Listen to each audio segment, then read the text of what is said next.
Então, nós vamos ver agora as fases da mitose. Vimos mitose, então quais são as fases? Prófase, metáfase, anáfase e telófase. Então, o que vai acontecer? Primeiro vão ocorrer modificações no núcleo, porque o material genético está aqui.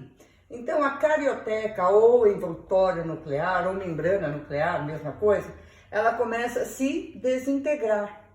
E os centríolos fibras prendem nos cromossomos através dos centrômeros. Então, os centríolos, vêm para os polos da célula, que é aquela organela que ajuda na divisão, forma-se umas fibras, e essas fibras se prendem nos cromossomos, numa região chamada centrômero. Então, a prófase é essa fase.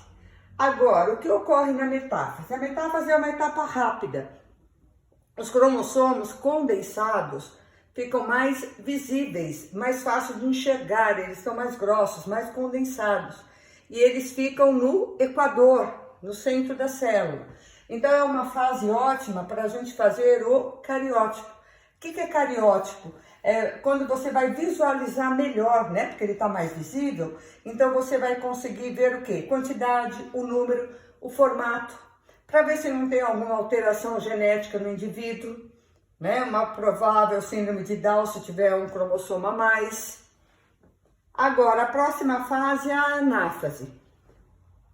Então, o que ocorre nessa fase? Aquele centrômero que era preso, fuso, ele se duplica.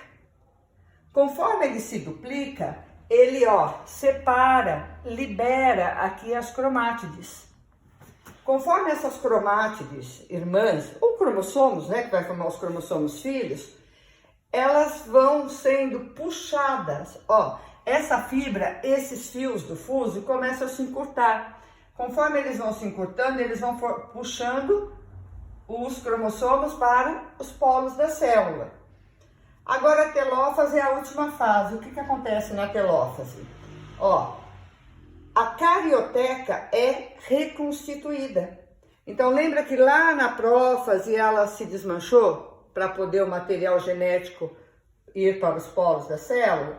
Então, aqui a carioteca é reconstituída. Olha aqui, Então, puxou o material aqui genético para os polos, formou uma carioteca aqui e outra carioteca aqui. Então, esse processo a gente chama de cariocinese, formando dois novos núcleos. Ocorre a divisão do citoplasma. Então, olha, o citoplasma da célula, através de um anel contrátil, ele começa a se dividir.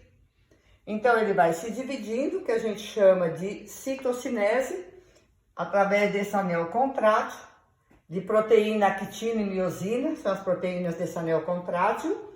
E conforme ele vai contraindo, ele vai, dividindo, vai se contraindo, até formar duas novas células filhas. E como é mitose, as células filhas têm o mesmo número de cromossomos da célula mãe. Então, se a gente estiver falando 46 cromossomos, a célula mãe, as células filhas que se formaram têm também 46 cromossomos. Para quê? Para regeneração do organismo e crescimento, tá? Então, essas são as fases da mitose.